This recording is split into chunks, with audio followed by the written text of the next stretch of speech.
ನಾನು ಮಾತಾಡ್ತೀನಿ, ಆಮೇಲೆ ನೀವು ಏನನ್ನು ಕೇಳೋದಿದ್ರೆ ಕೇಳುವಂತ್ರಿ. ಪ್ರತಿ ವರ್ಷದಂತೆ ಏನು ಈ ವರ್ಷ ಕೂಡ ಮಹಾತ್ಮ ಗಾಂಧಿ ನರೇಗಾ ಯೋಜನೆಯಲ್ಲಿ ಕೂಲಿ ಕೆಲಸ ಕೊಟ್ಟಾರೆ ನಿಮಗೆ.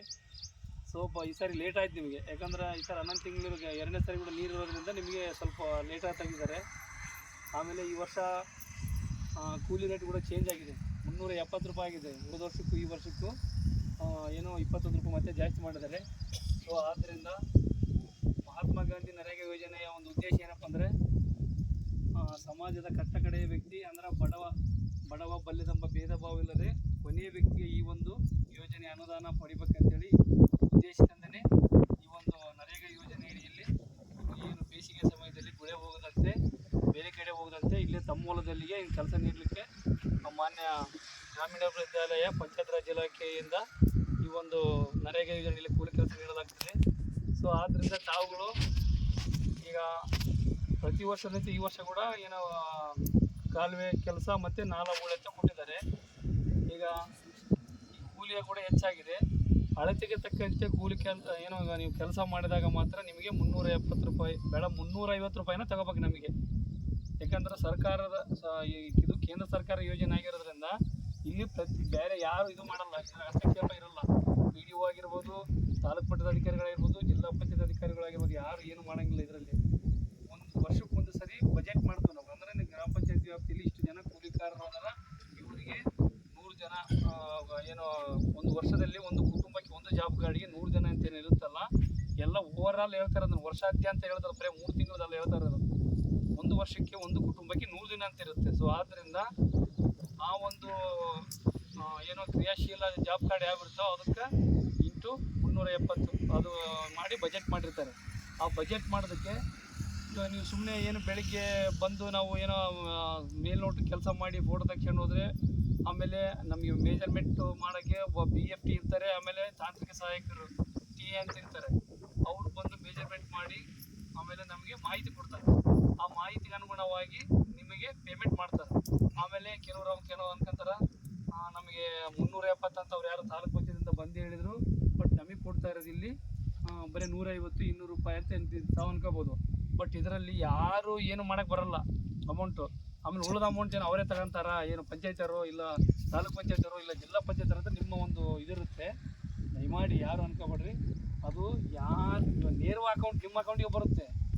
ಇಲ್ಲಿ ನುಡುಕು ಏನಪ್ಪ ಅಂದರೆ ಜಸ್ಟ್ ಮಾನಿಟ್ರಿಂಗ್ ಸಿಸ್ಟಮ್ ಅಂದರೆ ನಾವು ಅದನ್ನು ಯಾವ ರೀತಿ ನಿಮಗೆ ಏನು ಬೆಳಿಗ್ಗೆ ಬಂದು ಫಸ್ಟ್ ಮೊದಲ ಅಟೆಂಡೆನ್ಸ್ ಹಾಕಿ 6 ಗಂಟೆಗೆ ಬರ್ರಿ.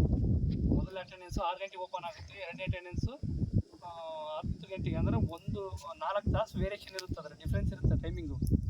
ಮೊದಲು ಬೇರೆ ಇತ್ತು, ಹೋದ ವರ್ಷ ಏನು ಹೇಳಿದ್ರು ಬೆಳಿಗ್ಗೆ 10 ಗಂಟೆಗೆ ಹೋಗ್ಬೇಕು, ಆಮೇಲೆ ಸಾಯಂಕಾಲ 4 ಗಂಟೆ ತನಕ ನಿಂತದು. ಸೊ ನಮ್ಮ ಕಲ್ಯಾಣ ಕರ್ನಾಟಕದಾಗ ಅತಿ ಹೆಚ್ಚು ಬಿಸಿಲು ಆಗಿರೋದ್ರಿಂದ ಏನು ಮಾನ್ಯ ಮುಖ್ಯ ಕಾರ್ಯನಿರ್ವಾಹಕ ಅಧಿಕಾರಿಗಳಂದ್ರೆ ನಮ್ಮ ಕರ್ನಾಟಕಾದ್ಯಂತ ಏನು CEOs ಅದರಲ್ಲ, ಅವರು ಗ್ರಾಮೀಣಾಭಿವೃದ್ಧಿ ಇಲಾಖೆಗೆ ಪತ್ರ ಬರೆದಾಗ ಅವ್ರೇನು ಮಾಡಿದ್ರು, ಆಯಿತು ಅಂತೇಳಿ ಅವ್ರೇನು 4 ತಾಸಿಗೆ ಏನೋ ವೇರಿಯೇಷನ್ ಮಾಡಿ 4 ತಾಸಿಗೆ ಮಾಡಿದ್ದಾರೆ. ಈಗ ನೀವು 2 ಸಾರಿ ಹೋಗೋದು ಬೇಡ ಬರೋದು ಬೇಡ, ಬೆಳಿಗ್ಗೆ ಬರ್ರಿ 6 ಗಂಟೆಗೆ ಫಸ್ಟ್ ಅಟೆಂಡೆನ್ಸ್ ಹಾಕಿರಿ, ಕೆಲಸ ಮಾಡಿರಿ ಅಳತೆಗೆ ತಕ್ಕಂತೆ.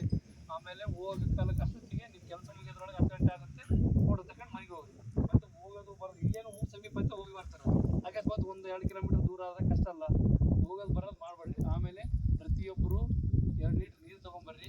ಯಾವುದೇ ಕಾರಣಕ್ಕೂ ಇವಾಗ ಬಿಸಿಲಿನ ತಾಪಮಾನ ಜಾಸ್ತಿ ಇರೋದ್ರಿಂದ ಯಾರಿಗೂ ಏನು ಆಗಬಾರ್ದು, ಪುಣ್ಯ ಆದರೂ ಸಮಸ್ಯೆ ಒಂದು. ಆಮೇಲೆ ಪ್ರತಿಯೊಬ್ಬರು ಇನ್ಸೂರೆನ್ಸ್ ಮಾಡಿಸಿದ್ದೀರಾ. ಈಗ ಏನು PMJJY PMSBY ಅಂತೇಳಿ ಪ್ರಧಾನಮಂತ್ರಿ ಇದರಲ್ಲಿ ನಮಗೇನು ವಿಮಾ ಯೋಜನೆ ಅಂತ ಮಾಡಿದ್ದಾರೆ. 420 ರೂಪಾಯಿ, ಆಮೇಲೆ ಬರೀ 20 ರೂಪಾಯಿ. 60 ವರ್ಷ ಮೇಲ್ಪಟ್ಟವರಿಗೆ ಬರೀ 20 ರೂಪಾಯಿ, ಆಮೇಲೆ 60 ವರ್ಷ ಒಳಗೆ ಕೆಳಗಿರೋರಿಗೆ 18 ವರ್ಷದಿಂದ 60 ವರ್ಷ ಒಳಗಿರೋರಿಗೆ 420 ರೂಪಾಯಿ ಇರುತ್ತೆ. ದಯಮಾಡಿ ಅದು ಪ್ರತಿಯೊಬ್ಬರು ಮಾಡ್ತೀರಿ, ಯಾಕಂದರೆ ವರ್ಷಕ್ಕೊಂದ್ಸರಿ ಕಟ್ಟಾಗುತ್ತೆ. ಅದೇನು ನಮಗೇನು ತಿಂಗಳ ಕಟ್ಟಾಗಲ್ಲ, ವರ್ಷಕ್ಕೆ 420 ರೂಪಾಯಿ. ಅದು ಈ ಏಪ್ರಿಲ್ ಮತ್ತು ಮೇಯಲ್ಲೇ ಕಟ್ಟಾಗುತ್ತೆ. ಅದು ನೀವು ಯಾರು ಮಾಡ್ತಿರಲ್ಲ ಕೇಳಿರಿ, ಹೋಗಿ ಬ್ಯಾಂಕ್ನಾಗ ಮಾಹಿತಿ ಕೊಡ್ರಿ, ಸರ್ ನಮ್ಮದು ಕೂಡ 420 ರೂಪಾಯಿ ಕಟ್ ಮಾಡಿರಿ ಅಂತ ಹೇಳಿ.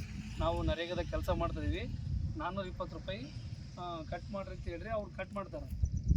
ಸೊ ಆದ್ದರಿಂದ ಇದನ್ನು ಯಾವುದೇ ಕಾರಣಕ್ಕೂ ಇದು ಮಾಡಬೇಡ್ರಿ, ಲೇಜ್ ಮಾಡೋಕ್ಕೆ ಹೋಗ್ಬೇಡ್ರಿ, ಗೊತ್ತಾಗಿಲ್ಲ ಅಂತ ಕೂಡ ಹೇಳ್ಬೇಡ್ರಿ.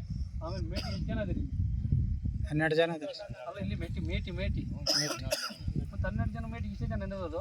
10 ಜನ ಕೂಲಿಕಾರರು ಕಡಿಮೆ ಅದಾರಲ್ಲಪ್ಪ.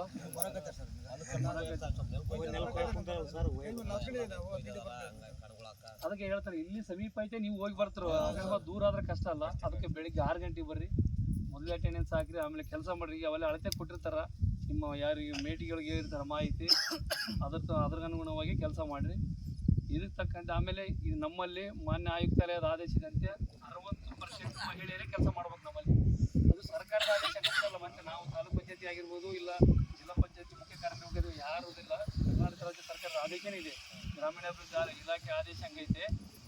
ಕನಿಷ್ಠ ಒಂದು 60% ಹೆಣ್ಮಕ್ಳು, ಆಮೇಲೆ 40% ಗಂಡು ಮಕ್ಕಳು, ಹಿಂಗೆ ವೇರಿಯೇಷನ್ ಮಾಡಿ ಕೆಲಸ ಮಾಡ್ಬೋದು, ಏನು ಪ್ರಾಬ್ಲಮ್ ಇಲ್ಲ. ಇಷ್ಟಕ್ಕೂ ತಮಗೇನಾದರೂ ಈ ಯೋಜನೆ ಕುರಿತು ಹೇಳಿದ್ರೆ ಹೇಳ್ರಿ. ಕೂಲಿ ವಿಚಾರ ಆಗಿರ್ಬೋದು,